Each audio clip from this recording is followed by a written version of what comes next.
So pretty much every comp that has come out of PvE so far has been here first.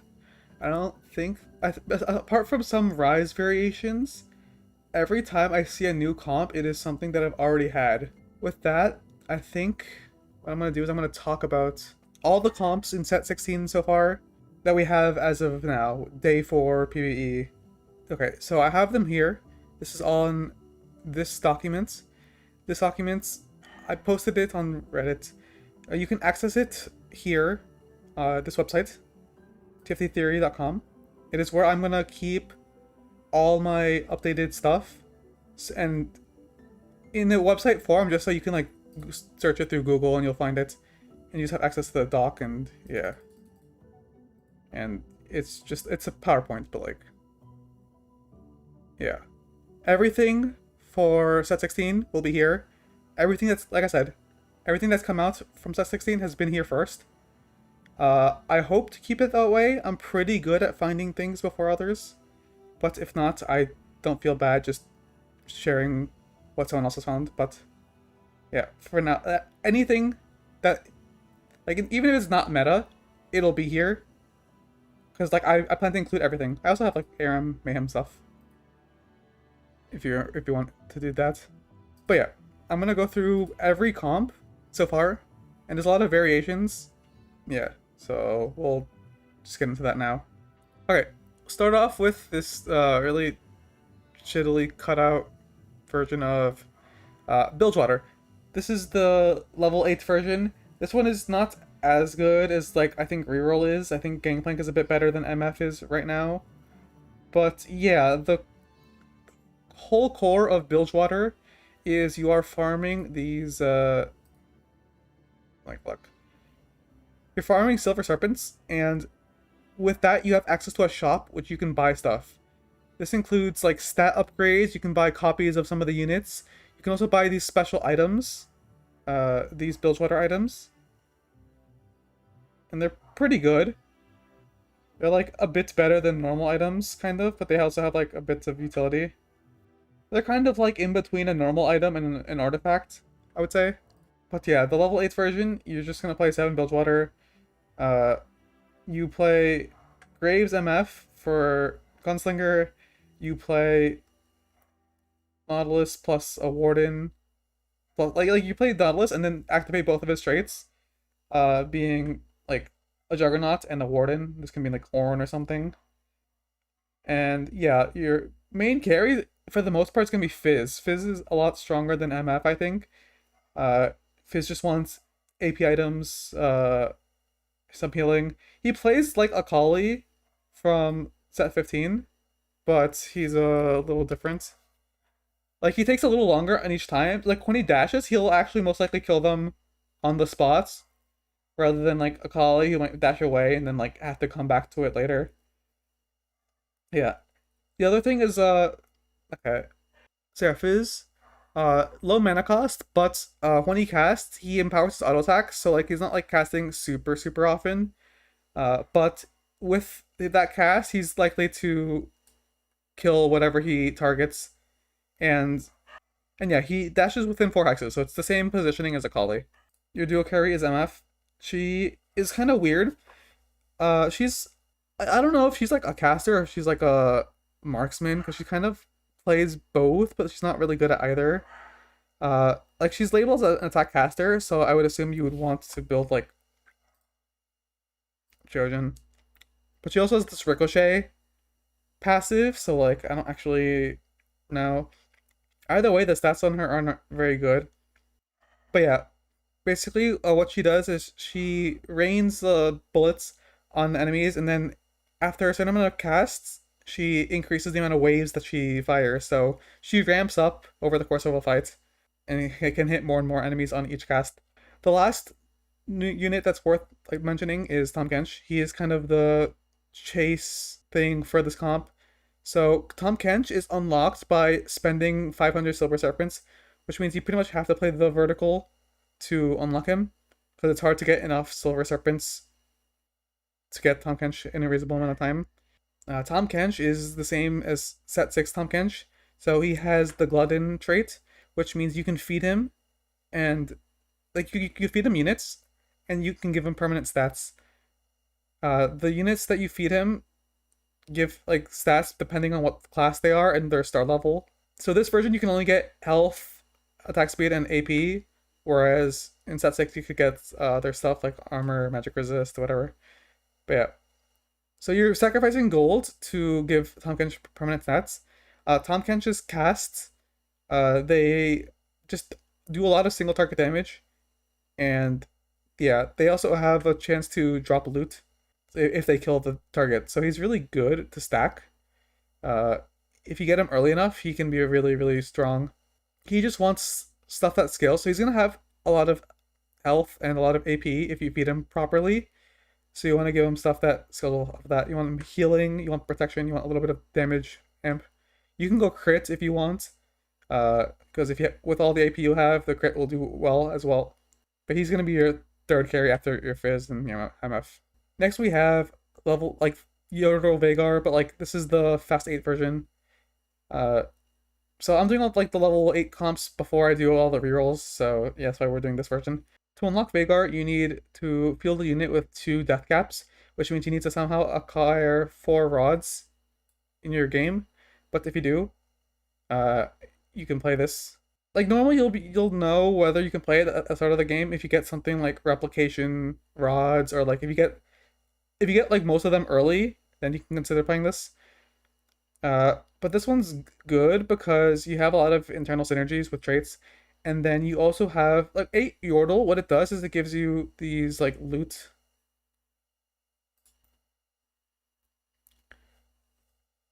So yeah, Yordle, it is good for reroll because there's a lot of low cost rerolls and you get like more copies for free. But if you don't reroll and instead push levels, you get access to these Yordle grab bags, and these help you gain a lot of money. This isn't a comp that you're likely gonna stay on like super late game, but for like stage 4, stage 5, this is pretty good.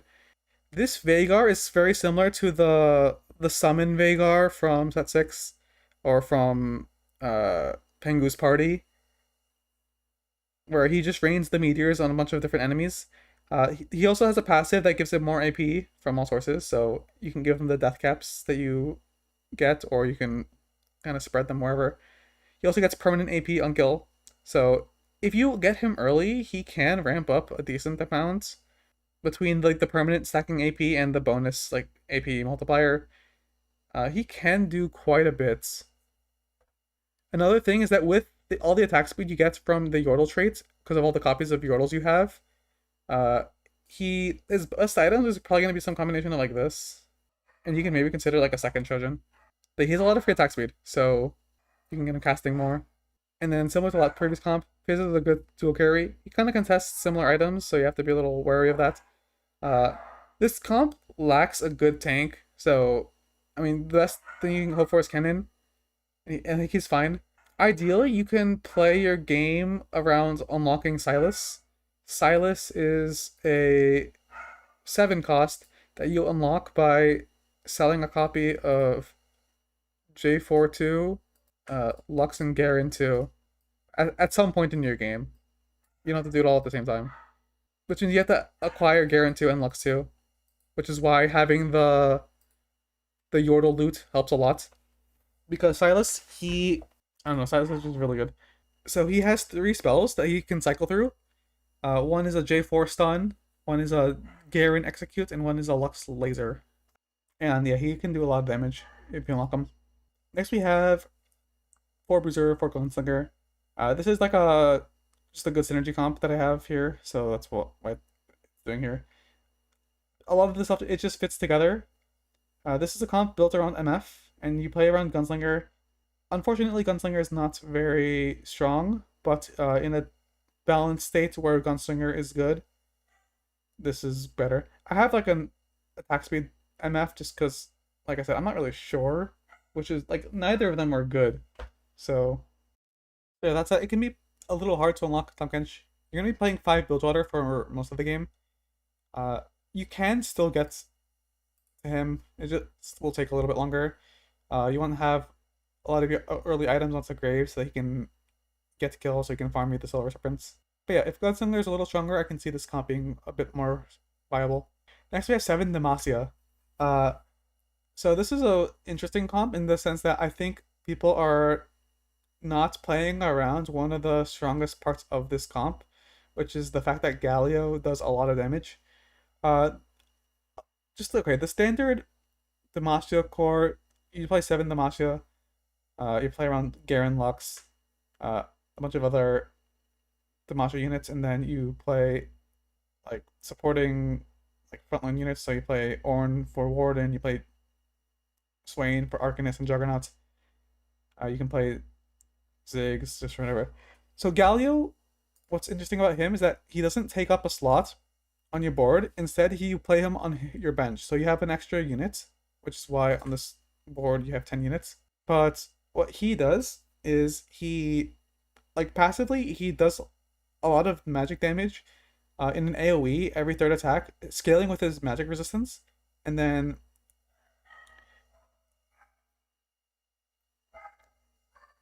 okay, so Galio, he stays on your bench. When you first, like after a certain point in combat, he'll jump in and fight for your team, and he'll do an AOE knockup, and then from there, like as a fighter, he has this like AOE magic damage every third attack, which does a lot. Like if you build around it, and then on cast he does like he dives into a group of enemies and allies, and then he shields allies, and he does damage, and he's pretty strong. But the thing I want to bring up is just how high this ratio is for his damage. Like his passive damage has a 380 and a 570 magic resist multiplier, which means if you give him magic resistances, he will actually start doing a lot of damage. He usually does about the same amount of damage as Lux, sometimes does more. At 2-star, he out damages Lux. But I'm talking about 1-star Galio. The other parts of the comp are Garen, who's just a tank. I just want to give him normal tank items. And Lux, she is a AP caster. She just does some damage. She has a little root, and then she just fires a laser. You want to build her. You want to give her a bit more AP. A lot of the recommended builds are going to give her crits, but in the Demacia version, she actually needs a bit more AP. So I'd actually recommend something like Deathcap, like Shojin, something like this. Because right now, the better version of her in the stats is Arcanist, and with Arcanist, yeah, you want to build crit. Because you already have a lot of AP. If you could get to this board, you will actually be very strong, because Galio actually is disgustingly strong. Next we have Freljord Lysandra. This is pretty standard. There's a variation of 7 Freljord, and then there's this Invoker version. Stats apparently like 7 Freljord more, but most people I've talked to like this version more. And I don't know, this version feels more interesting to play. So yeah. Main tank is Braum, just normal tank items. Lysandra, just give her AP items. Kind of the same thing. She wants a source of AP, and then otherwise a main item. And yeah. Zilean is really strong in this comp because this is a pretty stall comp. He's a damage over time unit. So Braum gains durability and he can draw in projectiles. He also chills enemies a little bit. He's a really good tank right now. He's one of the better, if not the best, forecast tank, I think. Lysandra, she stuns her target, does magic damage, and then she does AoE damage, and then that splits. So she has a little bit of single target, a little bit of AoE. She's okay. I don't know. I wouldn't say she's like the best primary carry, but I mean she's solid. But with some support, she can do well. The other noteworthy units are Zilean and Volibear. Volibear, he's 5-cost Freljord units. To unlock him, you need to have a really tanky unit, so it's important that you have your items on Braum. If not Ornn, Ornn also is pretty good at farming or stacking health to get like to Volibear. But this guy's a carry. You just want to give him like 8 like bruiser items. Yeah, he does a pretty good amount of damage. And then Zilean, he is a invoker. He also is a damage over time unit. So you want to give him all your like utility items like burn, shred. His trait is Chrono Keeper, which gives him XP passively, or he gives you like you XP passively. And then yeah, the other interesting thing is, uh, if his spell is on the units for a certain amount of time, so 18, 16 seconds, he can instantly kill them. This doesn't really play out very often, but I mean sometimes, like if you have a trouble killing like a tank on the enemy team, you can try to position him in front of them, and at the very least, after 18 seconds, they'll be gone. But yeah, that's a rather niche thing. But yeah, the Freljord trait has this statue. Freljord, what it does is okay, so allies in front of the statue gain health, allies behind it gain damage, and Freljord gain more. Uh, so you have like these statues. You want to position them to cover. I think if they're next to it, that counts as being in front. So this could like these positioning this gets health, and then these gets damage amp. This what's noteworthy about Freljord is that it's a pretty good support trait, just like for like flex. So you can play through Freljord and you can provide a decent buff to other types of units. But for Freljord, obviously you're gonna get a lot of stats. Another thing I'm not sure of is if you do something like this, whether you get like the thing doubled. I don't think that's the case, but if it is, that's pretty good. But yeah, there's this variation, or you can drop Zillion Kobuko for 2 more Freljord, get 7, which gives you a stun, which isn't bad. Okay, now we're getting into the Rise comps. So Rise is a very interesting unit. He's a 7 cost. To unlock him, you need to play 4 region traits together in combat. I think I saw in the patch notes that they're going to increase this to 5, which makes it actually pretty difficult to unlock him. But basically, so you need to activate like region traits. So like, it has to be origins, but like specifically the regions. The easiest way to unlock, I think, okay, with 4 before, the easiest way to unlock was like, you play this and you get, so you play like these 3 units and then +1 Demacia, +1 Ionia. You have Demacia, Ionia, Yordle. I'm missing something. Oh, and the Targon. Yeah, and Targon counts. It's a unique trait, but it is a location, so it counts. This would be enough normally. I think on next, like, okay, so the next things you'd probably be able to do is like maybe Void, right? Like just pick any of the ones that take 2. That would be Piltover, Shadow Isles, Shurima, Void. Yeah, those are going to be the easiest. But with that, based on each of these region traits, Rise is going to get a bonus to his ability. Like it's like a modifier, and a lot of these are really good. So a lot of Rise comps are built around getting as many, or not as many, but like getting different combinations of these bonuses as possible. One overarching thing is that the best one is probably Shurima because it is CC. Even after nerfs, it's still like really good to have CC. And then it also has a chance to give loot, which is also always very good.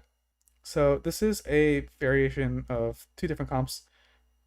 This is a variation of Freljord, and this is a variation of Yunara, which I'll talk about later. You'll be seeing a lot of Yunara. But this hybrid comp activates Freljord, Ionia, Yordle, and then you can play, I think, a Targon or something on this board. Okay, not anymore, actually. Not on. I just realized that on the next patch, this is going to be killed. But okay, ignoring the Rise parts, this is a version of a board that you play basically the same way as Freljord comp, but you also play on Yunara. Yunara she's just a marksman. She does a lot. Right now, she's just really strong, so a lot of people want to just play her whenever. So just kind of like an Aphelios, or like it's like a unit that like she casts and then she becomes stronger for a certain amount of time. So Yunara, she gains attack speed and she fires lay visors for a certain amount of time. You just build her like a normal marksman. She has a crit synergy, so building Infinity Edge is pretty good. I think in a more interesting balance state, they would make it so that you would not want to build Ginsu's, and instead you'd build something else. But right now, Ginsu's is just really good in the stats, so I'm not gonna argue with that. This board, you play Freljord and you play Ionia. Ionia is a rotating trait, which means every game it'll be different. I think there's like 6 of them, and there's different bonuses. Most of them aren't too crazy. Even the ones that like aren't, it's like there's like a reroll one, but even like you can still play normal like level 8 boards with that, and it's like perfectly fine. Like none of these are really that impactful. There's one that gives crits that makes like allows you to get the crit, so with that you don't have to build Infinity Edge. But other than that, most of them are some variation of give you like AD, AP, or like damage amp or something. So it doesn't really matter that much. But yeah, Ionia is pretty good to have like at least activated. And yeah, as I was saying before, with like Lissandra's not the best primary, so that's why you play this one. And she, in a more utility role, she is a lot more satisfying to play. Wukong is your main tank here. Wukong is another. I mean, he's a decent tank. He has a passive that, like, on death, he summons another copy, and it's like, basically, it's like having what's the power up. But yeah, this is a pretty popular comp, just because in the current state of balance, and Rise are very strong. Another Rise variation, we have this. It plays a lot into the unlock that I showed before, with this core of units, and then you just play upgraded units to support that, and then you add Shurima. So yeah, this board is still perfectly fine because you still have 5.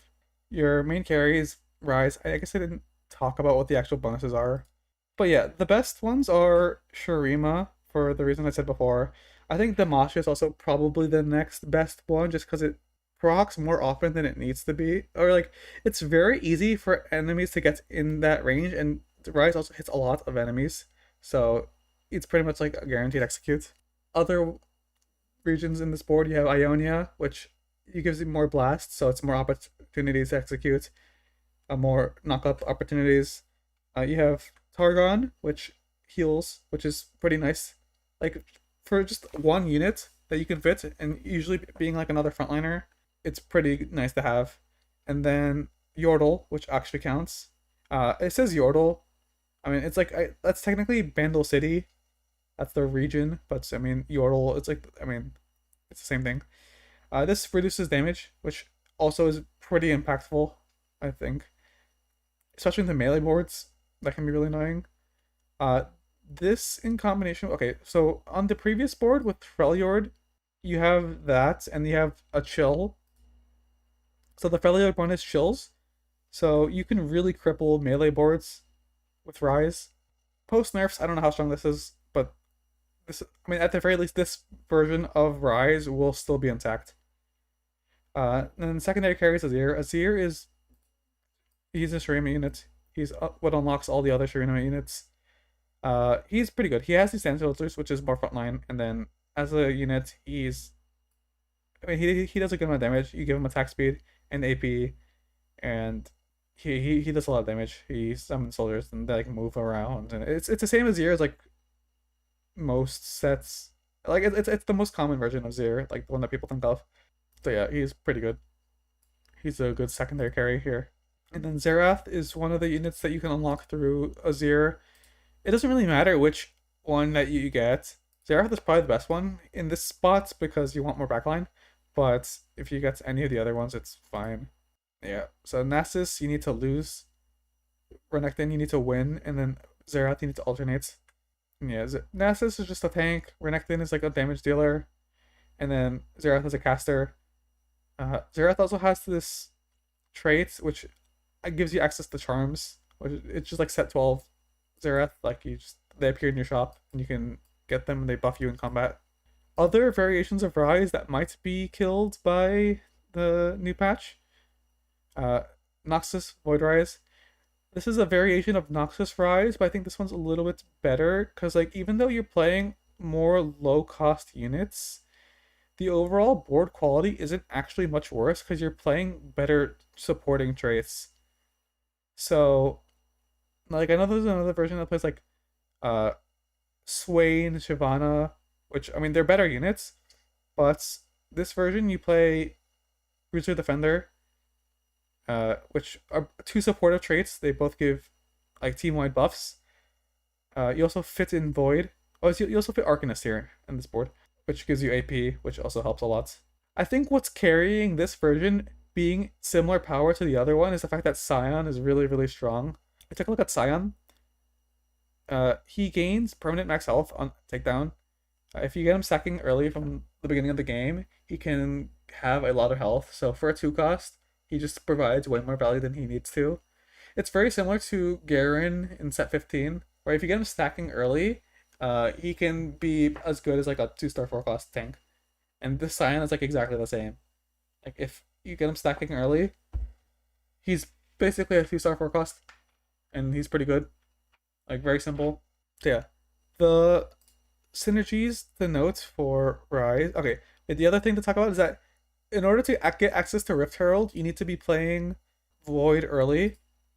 So Rift Herald unlock condition, you need to play Void active for 8 combats.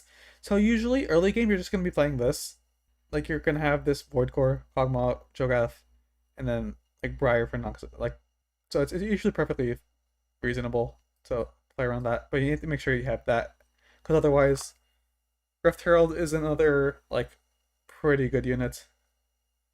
But yeah, the Rise buffs for this comp are Noxus, which is also probably one of the best ones. It's just that Noxus doesn't connect well to other traits. So I think Demacia is good because it has like access to like Poppy, Xin that give you access to more. Whereas Noxus, there's no like shared units with Noxus, so it's really hard to get without like committing to it. But yeah, the blasts now pierce in AoE, so it just effectively does more damage. I think this is the best multiplier. I'm not actually sure. It's really hard to tell because Rise kind of just blows up everything. But yeah, on top of that, the other bonus that's significant is Void, which it gives you like free armor pen or magic pen. So yeah, and then overall, and then you're just playing Shurima because Shurima's broken and it only takes 2 units. And because Azir is a disruptor, which synergizes with Mel, so that's 2 5 costs. Okay, next we have Zon Rise. This is the Zon variation. You have pretty decent units. You can play around Singed, which is a pretty decent secondary carry, or if not, you can just always play Zero. Pretty standard version of the board. Is nothing that crazy. So the Zon bonus, it poisons and it deals damage over time. It's hard to tell how much this does because a lot of the time they're just gonna die before the poison even finishes. But I mean, it's another damage. It's just another way to play the comp. This one is gonna suffer a lot from. Actually, is it? Yeah, it is from the updates, but we'll see. And then this is another variation, which is just you play around Kaisa dual carry. It's just Demacia, Void, no Shurima. So I don't know how good this one actually is, but this is one that I've seen people play. It's okay. All right. Now that we're done with Rise, we have some Demacia variations. I think I'm gonna put this next to like here, but yeah, this is a Demacia board if you don't get what you want, and instead you just have to play around other stuff you hit. Ziggs, he's pretty unique unit. Ziggs, his autos are modified and they like bounce and they do stuff. And then on active, he just throws a really, really big bomb and it does a lot of damage. And you have good synergies here, so that's kind of just where this comes from. Next we have Ionia Yunara. Like I said, Yunara is a pretty strong unit, so this is like the standard version of the board. You play Yunara Kindred for a quick striker.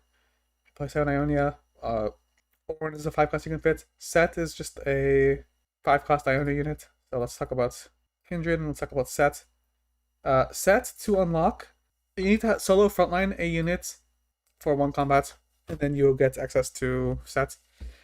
He's a magic damage carry. I mean, it's the boss set, so you play him. Basically, the best way to play around him, you just let him proc the boss early. By doing that, you solo frontline, and then he's gonna do push-ups or sit-ups. These give him they heal him, so and then they give him attack speed and move speed. And he also does 2 damage.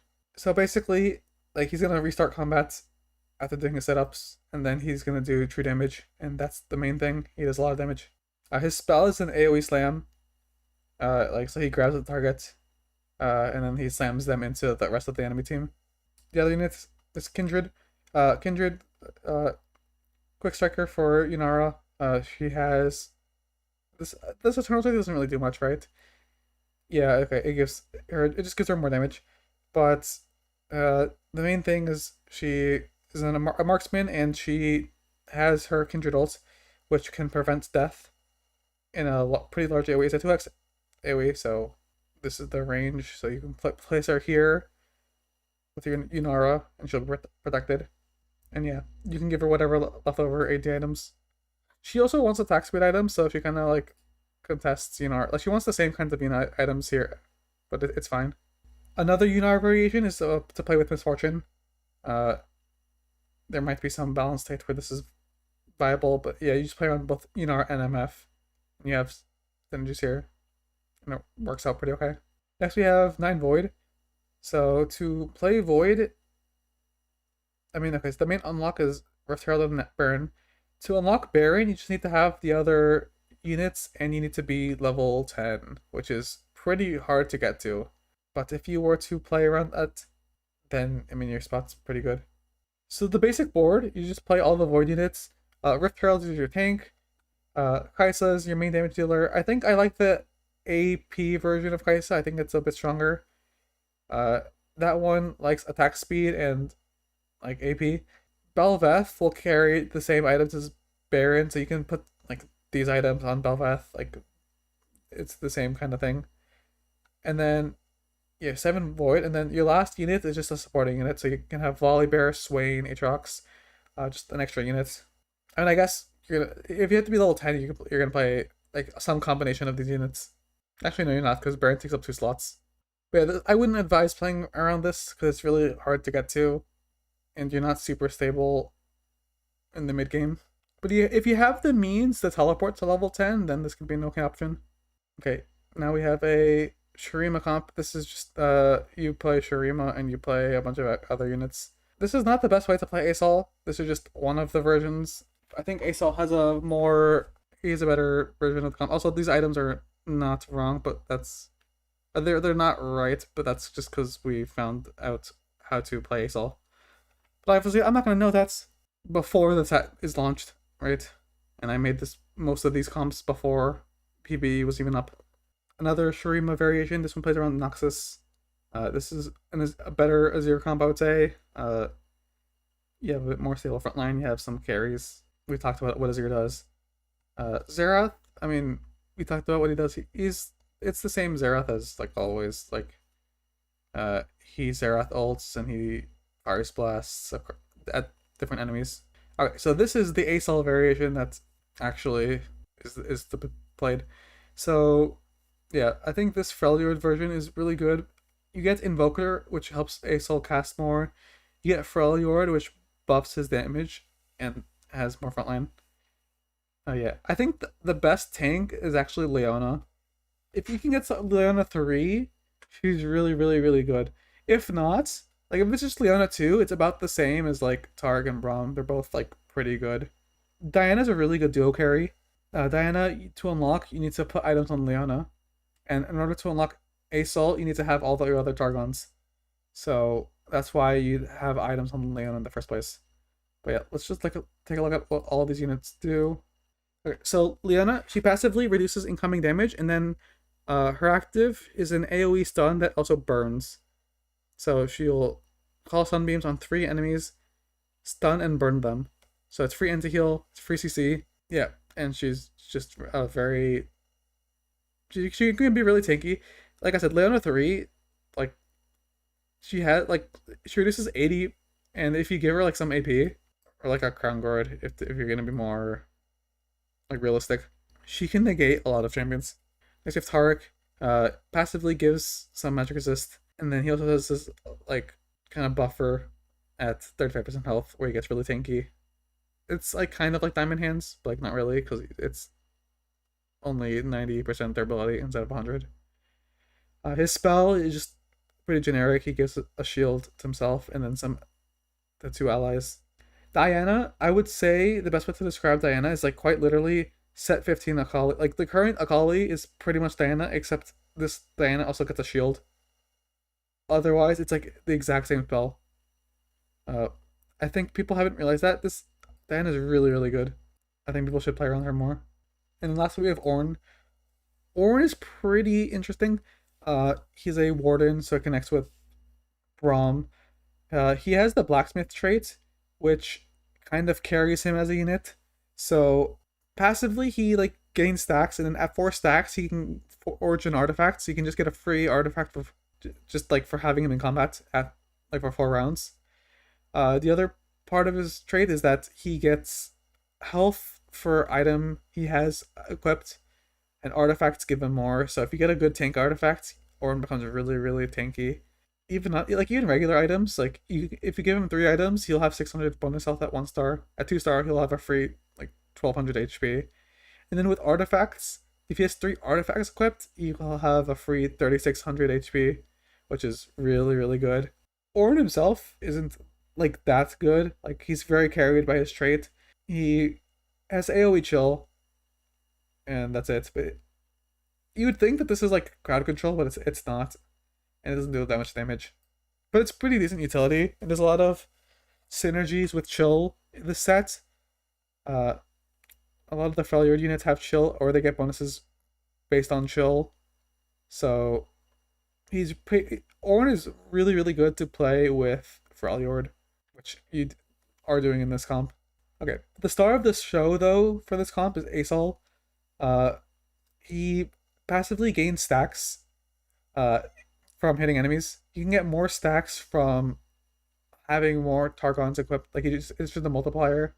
And yeah, you get all these thresholds that make his spell stronger based on the more stacks he has.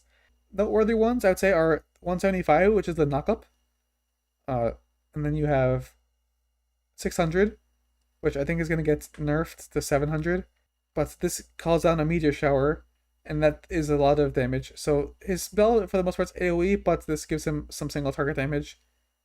And then the last threshold is Link and Execute, which is also really good. But yeah, Asol is played around getting as much stacks as possible, so the best way to do that is usually something like... What people like is this version, where you play like Shojin Ginsu's. I'm personally of the belief that it is better to stack Adaptive Helm. I think this generates more mana. Or I know it generates more mana. And I think other people should realize that too. Yeah, Triplet Adaptive Asol is the best version of this. The way Adaptive works is that it's a multiplier on itself. So like it's not like you get 15 plus 15 plus 15. It's actually like 15 times 15 times 15. So it's actually like around like 51% bonus mana. They also buffed Adaptive this set, so it now has 3 mana regen. So yeah, you're getting 50% bonus mana. You're getting mana from Invoker plus this. This is the best version of Asol, and it's probably the strongest comp right now. We'll see how it looks after the nerfs. Okay, another Arcanist variation. This is 6 Arcanist Vhagar. If you don't unlock Vhagar, you can just play Lux. Same thing. But there's a lot of Arcanist variations. The units to talk about here. Let's do Swain, Annie, Shyvana. So Swain is the main tank normally of Arcanist boards. He is the CC unit, so he's like the current set Jarvan. So his spell is just an AoE stun on like the largest clump of enemies. He passively does AoE damage and he heals himself. So he's like pretty good. You just want to give him like casting items mostly. Shyvana is a Juggernaut. She's 5 costs and it's a flex unit. She's a 80 damage dealer. You give her bruiser items. But yeah, there's nothing really that crazy. The main thing is that she gives this trait, which is just damage reduction to your team. So it's pretty nice to have, and she is just a good unit on her own. So that's why you pair her with Swain. Next we have Annie. Annie is a very interesting unit. So what she does is her first cast is like a really like really crazy strong like AoE spell. It permanently burns, or not permanently, but like it burns the field, like, so all enemies take damage over like 45 seconds, and are permanently burned.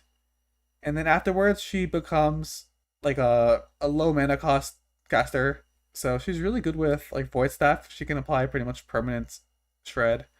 She's also really good with like Lichbane, because once she gets to like her other cat, like her spam cast form, she procs it like I think faster than any other champion.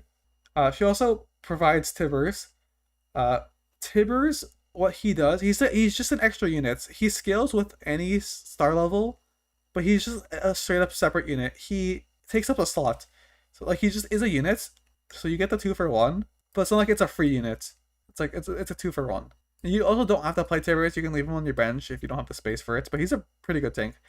Overall, I would say he's a better tank than Swain. So like Swain, I have like caster items, and then these tank items I would put on Tibbers because he's actually a really good tank. And then finally we have Silas, who I talked about before, but he's a really good damage dealer.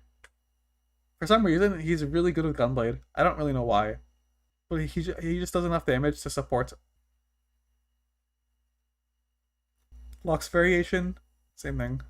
The only thing is it's hard to get to like Silas and then have all these together. Normally you're gonna have this board, and then when you're ready to unlock Silas, usually you'll sell when you have a copy of Annie so that you can move your tank items to Tibbers. If not, you can move your tank items to Swain, and it's okay. Yeah, but you're gonna have to refine all of these, so it's pretty tough. But if you have Annie, like you can move your carry items to Annie, your tank items to Tibbers, and then usually that works out. So that's why this version can still play.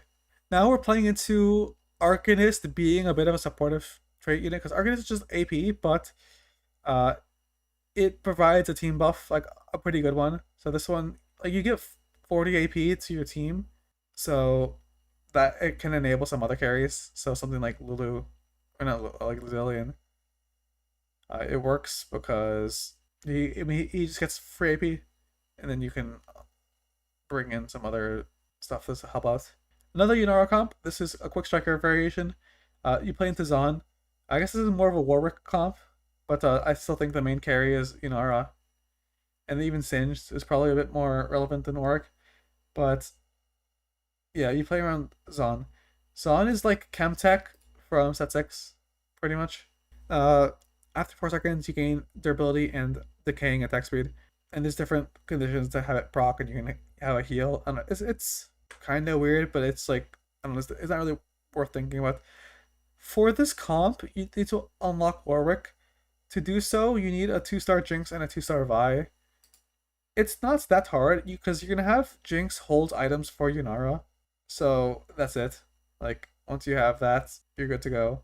Warwick has pretty good synergy with those two, but like that's like a separate comp. This version we're talking about Yunara, which is probably the better version, but you can also play it with Jinx herself, and you reroll Jinx.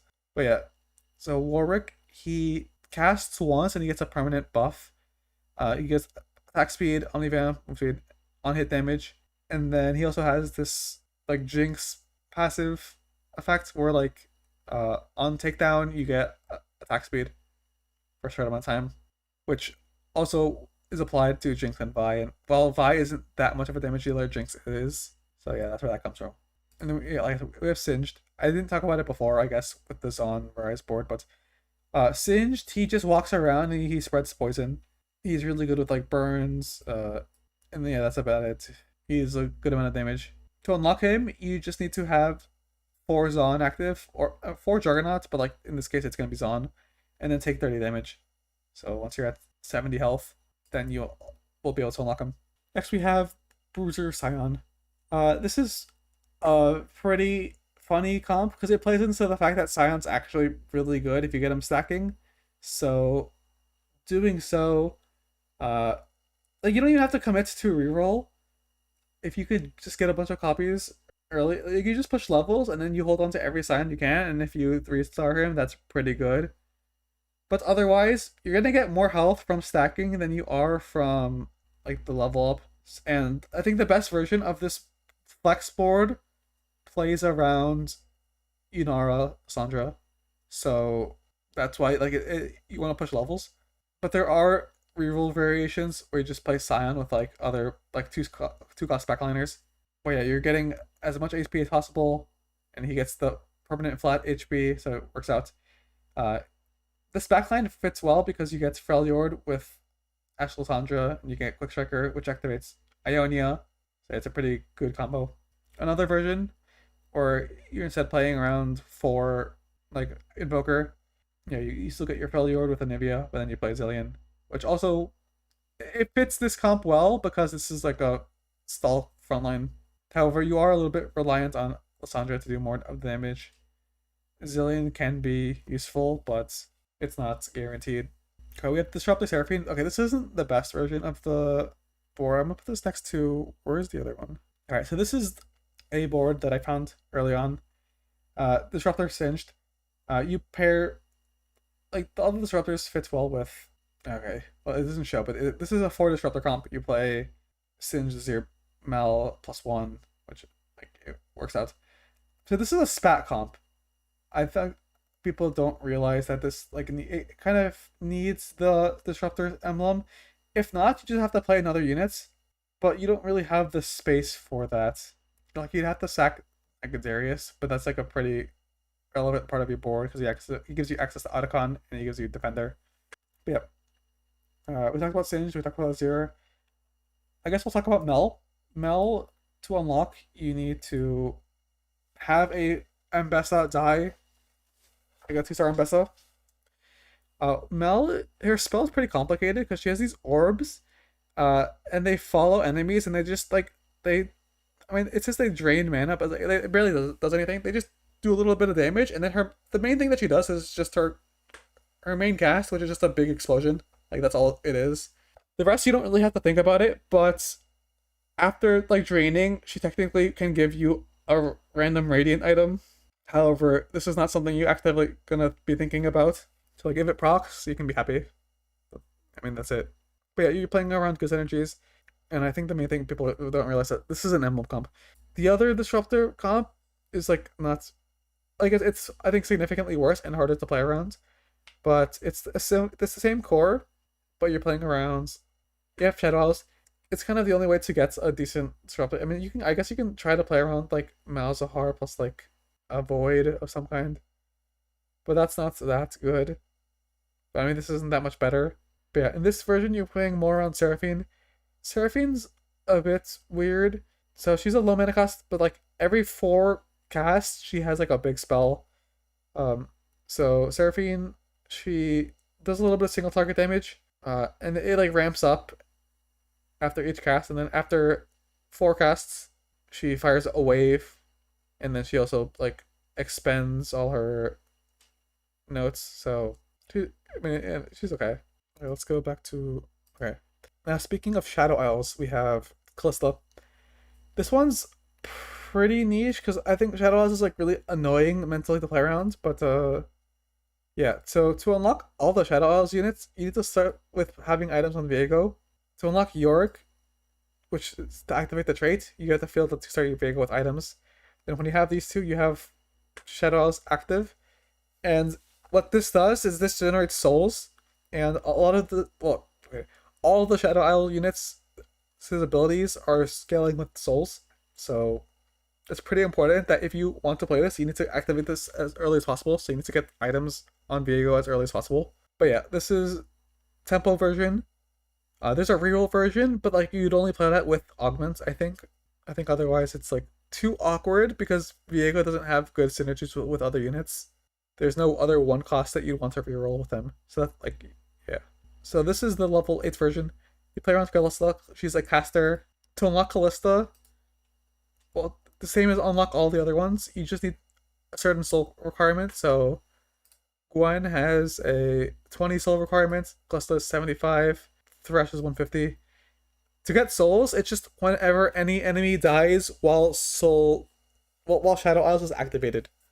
So that's why you need to have Yorick in as soon as possible. I guess if you have the trait activated, you'll have a permanent counter, and that'll be your soul count. Callista is an AD caster. She just like, I mean, she just does damage. I don't know how to explain it. But she summons the spears. She does damage to 3 enemies. That's what it basically what she does. She just wants like caster items. She's a vanquisher, which is the like assassin like crit trait, which is I guess kind of noteworthy. This board you're just playing around synergizing traits, so you can get Noxus in with pretty good synergies. So you can get Disruptor. Disruptor, I guess. Wait, I didn't talk about Disruptor. Disruptor, what it does, it has a dazzle effect. So you apply a debuff that reduces enemies' damage, and then disruptors deal bonus damage to dazzled enemies. So the first time a disruptor does damage to an enemy, it's not gonna get bonus, but like anything else afterwards would. But yeah, that's the support synergy.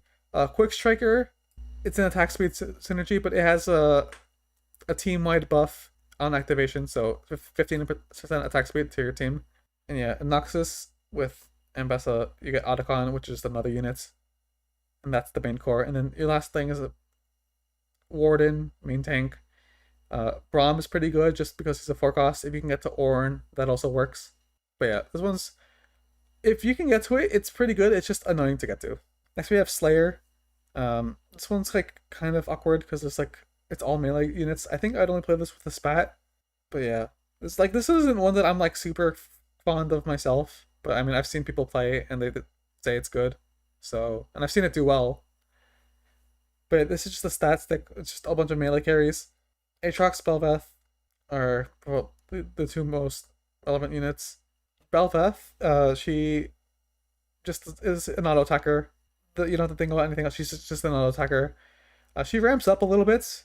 Oh, so it's like she'll transform and then she gets a permanent buff, similar to Warwick. But and she like ramps up like she on the same units she can get bonus tree damage. So like she can kind of shred through. I mean, she's not gonna shred through things fast, but like if she gets stuck, eventually she'll be able to take down a tank. So that's pretty okay. Aatrox is the other unit to talk about. He is a 5 cost. You unlock him by fielding Omnivamp in combat. So you need to have certain combination of items. They have to start combat with the 40%. So usually with 2 healing items, that's usually enough. Yeah, normally you're just gonna put all your healing items on the same unit just to activate the Aatrox, and then you can move them back to whoever you want. But yeah, this Aatrox, he has World Ender, which is it's just a revive, and that makes him pretty strong. Other than that, he cycles through 3 different spells, and they just do different, like, they have different modifiers. But yeah, Aatrox also is a Darken. So I think the main appeal to this comp is if you have access to more Darken. There's multiple ways to get access to Darken. Like, if you have these, like, but there are some artifacts that give you the Darken traits. If you also have a way to get, like, if you're playing Xinjiao hero augments, you also have Zaheen, which is a Darken. But yeah, if you can get the 2 Darken, that's the main thing that would inspire me to play this comp, because you can start healing for the damage you do, and this is a very snowbally comp. If you can somehow get the 3 Darken, that's really like 3 Darken is a really strong, because you deal 200 damage for every 100 damage you heal, which is yeah, it's one of the best multipliers in the game. It's just like hard to access. This is just 6 Juggernauts. I would probably prefer the Seraphine version, honestly. Like, after having experience, but I made this before I knew how to run Juggernaut. Now we have some Fast 9 variations. This is Ionia. You play around sets, Wukong, but then you also flex in some 5 costs that you can activate. Simple enough. This is probably just a higher cap version of Ionia in most cases. Noxus. This Noxus is like weird. You can play around 7, or you can also play around 5. You can drop some of these units for more 5 costs. You play around the Mel Azir, that's the main thing, and then Ambessa. I didn't talk about Ambessa, but she is she just does AoE damage around. She like dashes a lot. She has a little bit of a reset. You give her bruiser items, she'll do a good amount of damage. Yeah, on this board you play Fiddlesticks, because that's like the easiest synergy to get. Like, you're just activating traits for, like, you're finding 5 costs to activate traits for your units, so Like your prior to like you have Malazir, and then you have Swain, which you already have with Briars, and then you're looking at Mbessa, which is your next unit. That's why you have Fiddlesticks. Fiddlesticks is weird. So this is like the threat Fiddlesticks from set 8, pretty much. Uh, he has this Harvester passive, which is like it does two things. One, it reduces enemy armor magic resist, which is actually a pretty good buff. Uh, but other than that, he like kind of stays AFK until a certain amount of point, and then he casts, and he does AOE damage, and he fears it's like Fiddlestick ult in League, which it literally is. And yeah, he can do a lot of damage. So yeah, there's this version, and then you can also play around like more 5 costs. You can play around like Kindred, you can play around Zillion, you can play around Volibear, Shyvana. You could drop 2 of them and play more. But the core is you're just pushing levels with Noxus. Now we have Ixtal. This was a pretty tricky one because you have to play into Ixtal, which means you have to play around the quests. Uh, Ixtal is the cash out trait. So, but this one's weird because like, in order to get the cash out, you need to complete quests to get these sun shards, and then after you complete a quest, you have the ability to cash out your sun shards, and your cash out will be based on the amount of shards you have. So if you complete really the harder quests, you'll get more shards faster, so you can get a bigger cash out. The main number to consider when playing this is 500, because you unlock Brock. Brock has a 7 cost. He can only be obtained if you have 500 sun shards. He's really good. He's this really good, strong 80 fighter golem. He does a ton of damage. So the okay, the core here is you're gonna play around like. I have a reroll version, but I don't actually think the reroll version's that good. But I mean, I had to think of something. But yeah, on this board, you play around Nico, Nidalee, Skarner. Okay, so Nico is pretty straightforward, but what's noteworthy about her is that she's attached to, or Nidalee's attached to Nico.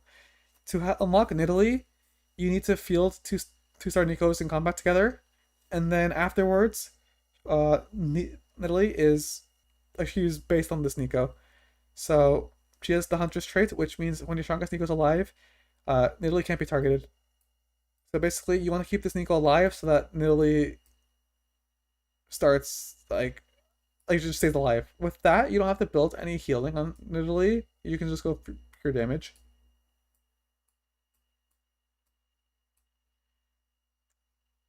And she Nidalee has this like, I don't know, it's a single target pounce. It's a reset, so like she's just slowly gonna do a lot of damage, and she's gonna reset a lot and jump all over the place. It's really risky if she can take damage, which is why you need to protect the Nico. The best way to do that is to like trap Nico like this. This board plays Freljord, so this is like the Freljord statue, and then you have Volibear, Braum, Lysandra for some traits. Yeah, so Nidalee's your main carry. Brock is a secondary carry, with 80 items. Skarner is your main tank. To unlock Skarner, you just need to play a non-tank with a Gargoyle still play. So you need to have Gargoyles active, and then you just put it on a random unit for 1 combat round. But yeah, Skarner's your main tank. He's a pretty straightforward tank. He passively gives armor and magic resist, but then he has a shield and he stuns. He's quite good.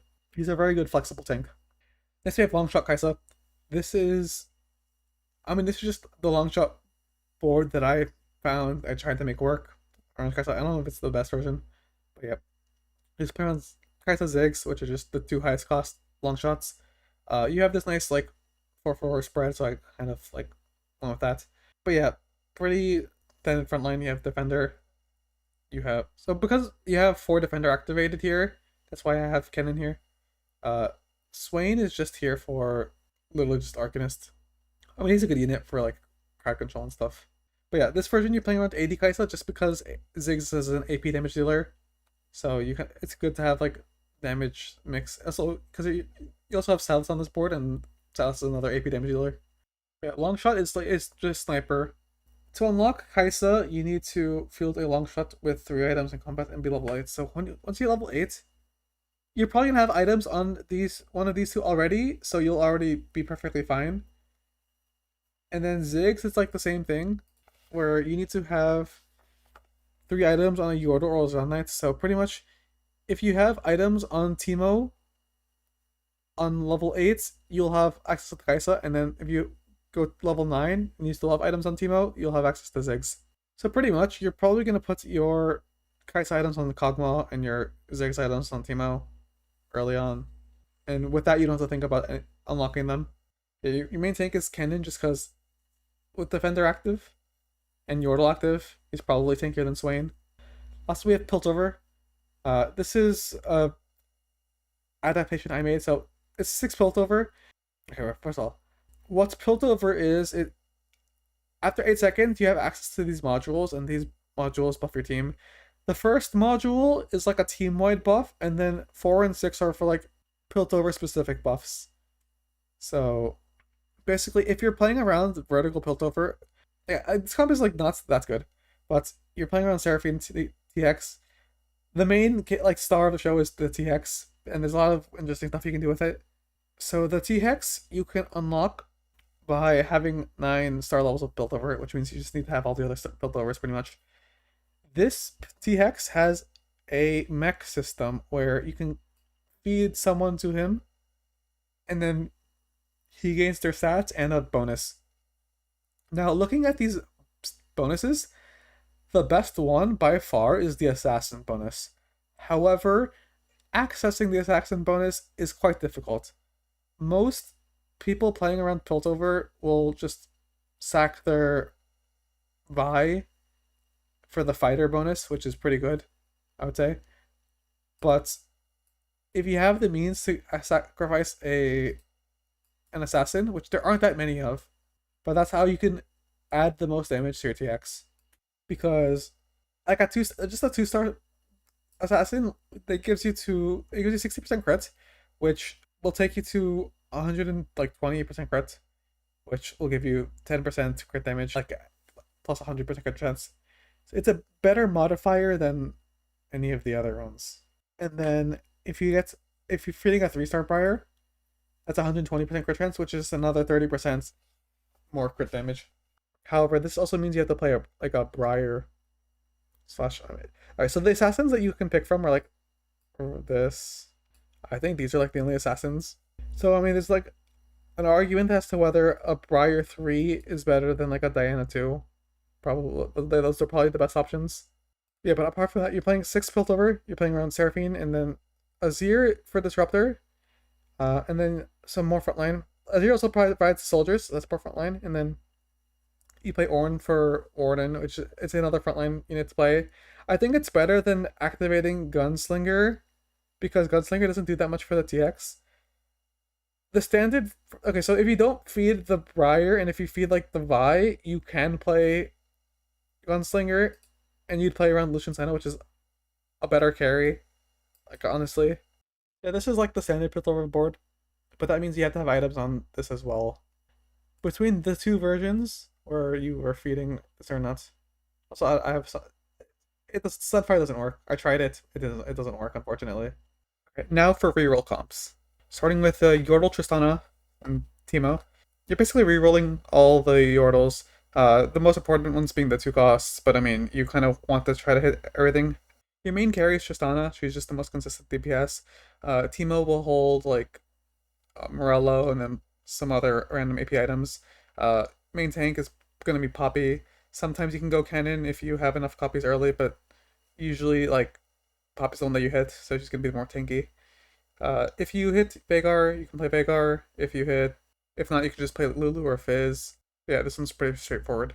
Next we have Anivia Sona. This one is not super strong, but in some balanced state, this could be. It's a simple 1-cost reroll. Play around Sona, which is a spam caster. She can heal, so she can potentially scale to like good strength later on into a fight. Anivia is a more burst heavy single target DPS, more reliable damage dealer. Your main tank will probably be J4 just because he has Demasha active, and then he also provides a support buff that you kind of want to keep alive as long as possible. So with that, it's a bit more important. And then you cap out your board with Zillion and Lissandra. Lissandra is good for utility items. Zillion can hold carry items if you get to that point. Next we have Cog Lulu. This is another similar one in that it's not really like viable now, but it might be at some point in the future. Kog'Maw is a pretty decent caster. He can reduce resists. He does some damage and some AoE. There's more damage between him and Lulu, so he's gonna be the main carry. Rumble's probably the best tank, just because you're looking for a one cost. Next we have Mundo Jinx. This one's another one that's at least a bit more played. It's not like super strong right now, but I think it's becoming a bit more like playable now, with some other stuff being nerfed. I don't know if there's been adjustment. I think Warwick received some buffs, but yeah, this is pretty straightforward. Jinx is just a pure auto attacker, so she just takes typical marksman items into Kraken, +1. Mundo is a pretty straightforward tank. He heals, he does damage based on his health. Give him basic tank items. Another thing to mention is that, well, okay, two things to mention. One, Gunslinger being active is pretty important for Jinx, so it doesn't really matter who it is, but you just want to have Gunslinger active because yeah, it procs based on how many times she autos, and she autos a lot. Additionally, Warwick is pretty important for this board because Warwick provides a bonus. Warwick provides a bonus once his like second form is activated that allows Jinx to gain attack speed on takedown, which can be a pretty significant damage increase. And you can buff this with AP. I mean, obviously you're not going to go AP, but like, for instance, having a Titans is pretty good because you can get that number up to like 30, which is not bad. And yeah, the board is 5 Zon, 2 Gunslinger, +1 Bruiser. Next we have Graves TF. Another weaker reroll. It might be a little bit stronger now with some of the nerfs coming in, and TF is also getting a slight buff, so maybe this will be good. Twisted Fates has... Okay, let's go over their thing. So they have a unique synergy thing. Like, one, they're both 2-cost Bilgewatters, so that's like already incentive to reroll them, but also they have this passive Partners in Crime. Oh, it doesn't show here. But basically, when Graves gets like kills, TF gets AP, and then when Graves hits targets hits by TF's ability, he gets attack speed. So there's incentive to put them together, and then it also incentivizes you to build stuff like crit on TF because you're gonna have a source of AP, and then Graves just wants traditional bruiser items, and then I think tank items are not that important, but yeah, you can cap out with MF Yunara. Next we have Yasuo reroll. This one is being played a lot, and it's actually quite strong. This is the only way you can unlock Yone, by rerolling Yasuo to 3-star. You want to give him just basic crit items. With Ionia and Slayer, he usually will have a decent amount of AD, so that makes the crits a lot better. Your main tank, Xin Zhao, if you can get to him, 3-starred. If not, you can just put them on Wukong. Those parts aren't that important. Yunara is a pretty decent secondary, like, utility carry. Okay. Yone, once you unlock him, which will be, like, after you've hit the Yasuo 3, can hold secondary items. He's a hybrid damage dealer, so stuff like Titans, GS, like all these items that have, like, a bit of AP are a bit more valuable on him than they would be on a normal bruiser. Yeah. Yunara can hold utility items pretty well. She spreads these effects well. And then, yeah. Next we have Ionia Ari.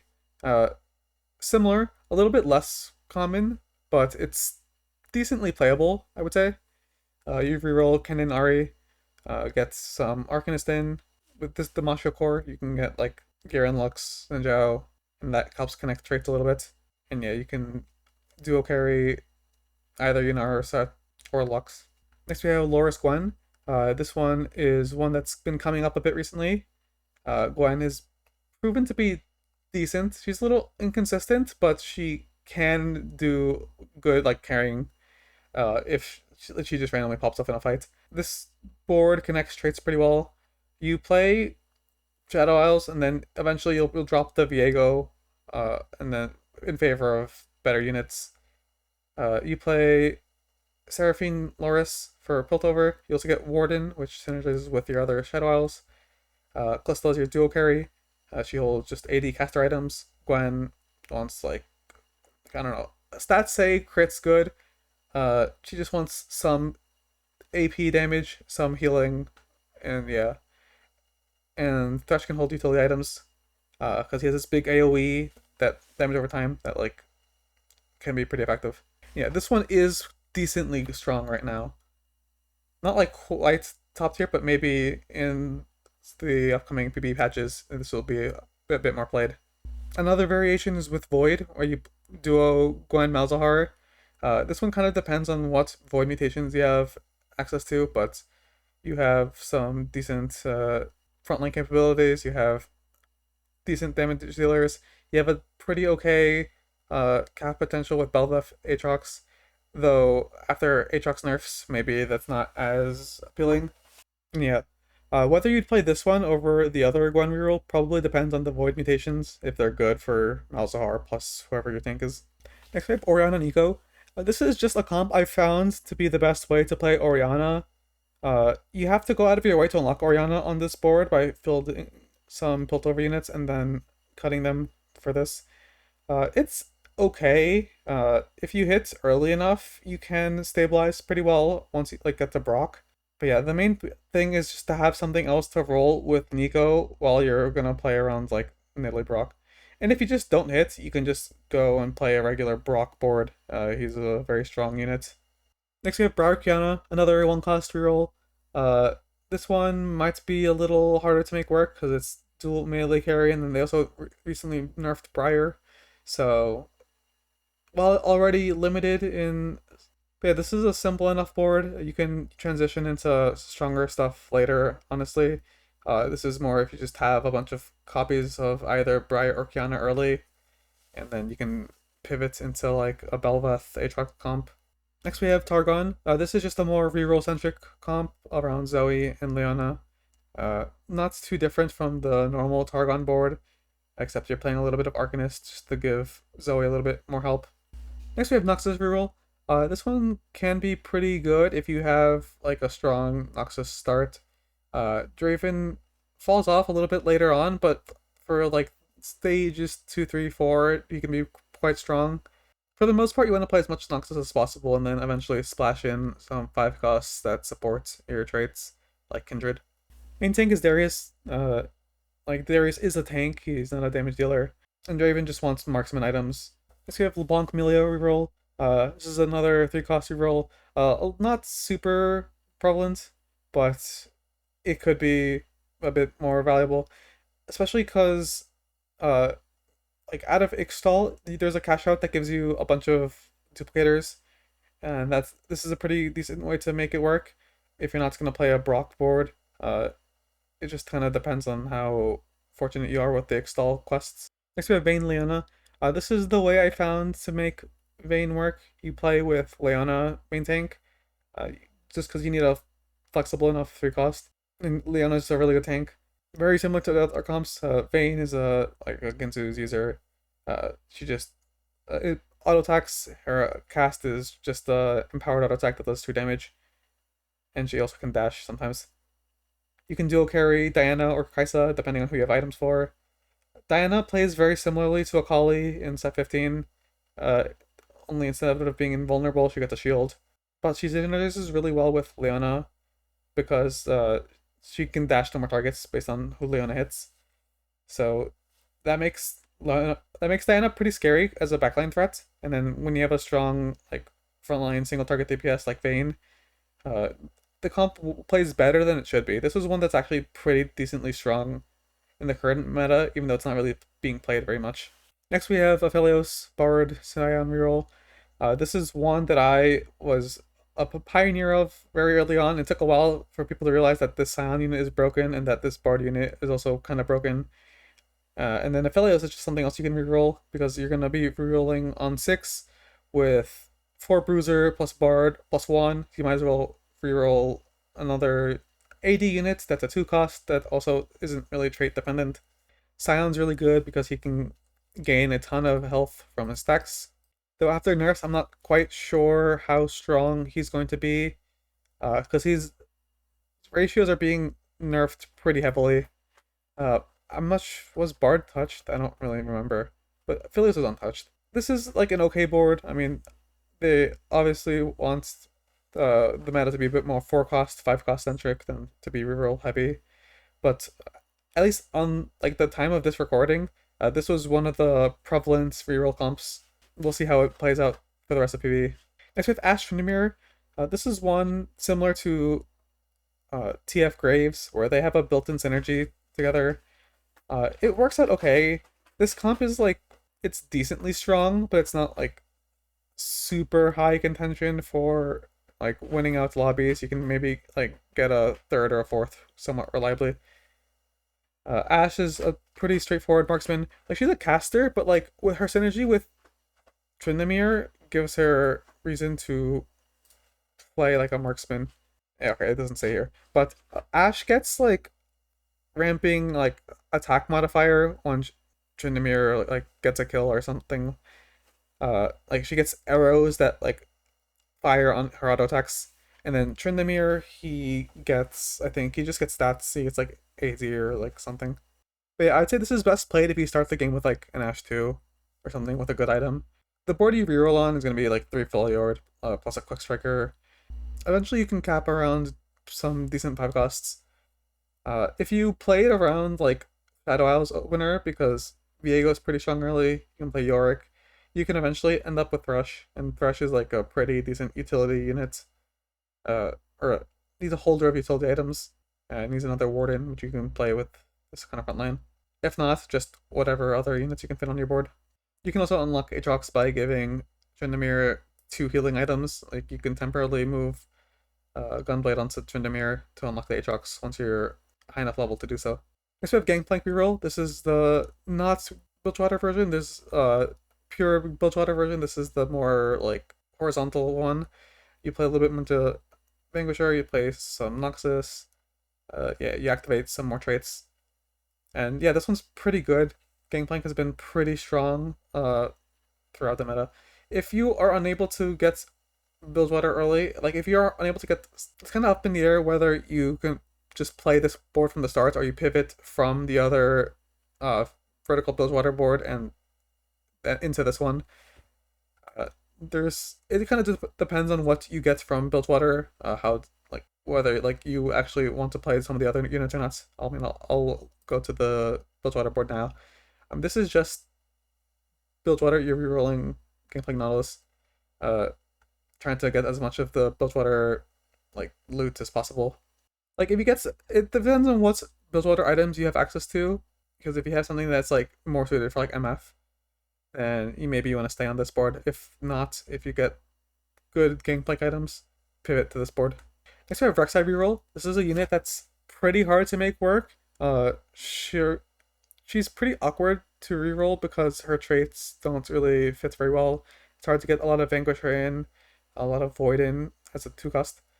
So yeah, and it's also dependent on what the Void is, and also you kind of need to have a lot of tempo because this Rek'Sai's targeting isn't super reliable. However, you can make this work, and in a different balance state, this can be playable. I think the better tank to reroll here is Scion, but Cho'Gath is more of a crowd control unit. Yeah, Rek'Sai is a backline diver. I don't think people realize that because no one has ever clicked this unit in my games. But she does AoE damage. She can be pretty threatening to backline clumps. Because you're playing around Scion, you can later fit in Noxus just kind of for free. You activate some other traits. You play a lot into Vanquisher because you might as well. And yeah, eventually late game you can play around Bel'Veth, Fiddlesticks. Lastly, we have another Orianna variation. I tried to make this one work. I think this is a little worse than the other one. Just because rerolling Piltover is pretty awkward. If you want to actually play around the Piltover units, you're better like just pushing levels because it's hard to get 6 Piltover until after you actually hit your 3-star units. So your board early is going to be pretty weak. But this is just me trying to get some way to like use these units. I would say the incentive to playing reroll Piltover is that you can get a better units to feed the TX. The best bonus for the TX is to play an assassin because the crit bonus converts to the most damage. However, it's really awkward to fit an assassin for the TX. So your options are either Briar, Rek'Sai, or like a 4 or 5 cost, in which is the best bet would probably be Fiddlesticks. But yeah, because the slots are so awkward to fit, it's probably better to just not play this. But if there are some balance changes that make like Oriana strong on her own, uh, there might be some incentive to play this board. Okay, now we have some augment dependent comps. There's a lot more. It's just I don't have a lot of them listed yet. If there's like a comp that's like gated by a specific augment, that would be this would be where you'd find it. However, the more niche conditions still need to be explored a bit. So like the first example, we have 10 Yordle. You can only get access to 10 Yordle if you have a specific augments that like set it's like, oh, you gain access to 10 Yordle once you meet the criteria. With this, you just want to push levels, and yeah, you kind of want to go out of your way to unlock Veigar. I mean, okay, you have to go out of your way to unlock Veigar to get to 10 Yordle, or get lucky enough to find a spot. But yeah, I mean, in this comp, Veigar is a pretty good carry anyway, so that would be your best bets. I mean, Fizz is a melee like assassin, so it's a bit unreliable as a primary carry. But yeah, the 10 Yordle bonus, I think it just like doubles all the Yordle effects, which is, I mean, pretty good. But yeah, you can only get access to it with the augment. So if you don't have the augment, I would just reroll. That's probably the better version. Next we have Rumble Hero Augment. This one turns him into a backline damage dealer. Scales with attack speed and AP. This one is kind of awkward to play. It's not that it's awkward, it's that it's just weak. Rumble's the Yordle defender. You can give him a good amount of AP by splashing Arcanist in. There's a lot of synergy with defender anyway. And even though Rumble isn't an Arcanist, like gaining access to this will do a pretty good amount for him. And your core is just gonna be these defenders plus like Rumble, Lulu. Alternatively fit Kog'Maw, but I mean like you want the Yordle synergy for some attack speed. And then later on you're gonna fit in some random 4 or 5 costs, just depending on what you have access to. Next we have Illaoi Hero Augment. This turns Illaoi into a fighter. She just gets like a it just makes her ability do more damage and she gets like a reset mechanic.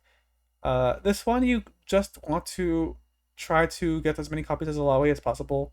Yeah, you'll have some help with the Bilgewater shop. So it's pretty important that you access that early, and then you're just gonna push levels into more Bilgewater. Hopefully you get some good items. You can play around like Misfortune, Kindred, stuff like that. You can hold on to copies of Graves and Twisted Fate to restart them. However, they're not super important nor super reliable, so like I would just start pushing levels the moment you hit the Illaoi. Next we have Ruinkin Viego. This guy has been kind of a menace. For a while he's been overstated for a 1 cost. A little deserved on the basis that he's pretty awkward trait-wise. He doesn't connect super well. Because it's super hard to play with Shadow Owls from some of the other origins. So yeah, Viego's been quite strong. He's a hybrid, just like DPS melee unit, so the hybrid items are a little bit better on him. Yeah, similar to the Illaoi comp, you just want to hit Viego as fast as possible and then reroll. This is going to be similar to the standard Shadow Owls board, except Viego has an augment specifically that makes it so that he provides stats to like the rest of his board based on his like Shadow Owls being active. So he gains like passive attack speed from Shadow Owls, and this bonus will be applied to the whole team. Even without the augment, these past few days he's still been finding a decent amount of success, but I think he got nerfed, so now he might be a little bit more tied to the augments. Like just the fact that the augment exists is why this is in this section, though there might be a world where I just move it to the generic reroll section. Also, the Callisto items are wrong. This was before I could see her, like, her preferred items. Callisto's more of a caster, so she wants stuff like Shojin, i.e. not, like, marksman items. Poison Pals, Team of Singe. This is a duo augment. I'll try to find it here. But basically, it makes it so that Teemo fires his ability on targets poisoned by Singed, and I think Singed gets like AP or something when Teemo kills something. Let's hold on. Yep, Poison Pulse. Gain a 2-star Teemo. every now 3 seconds because it got buffed. Teemo fire the dart at Singe targets. It's like what I said. This one is pretty decent. It's hard to play into.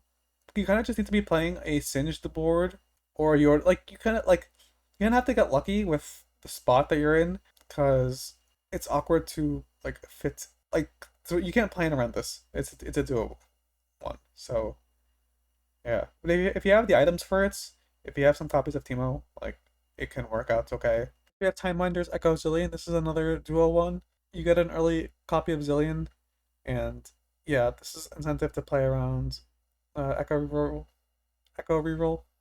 So what Time Winders does is it allows Echo to passively gain some XP like Zillion does, and then it also makes Zillion do more damage when damaging something within Echo's ability.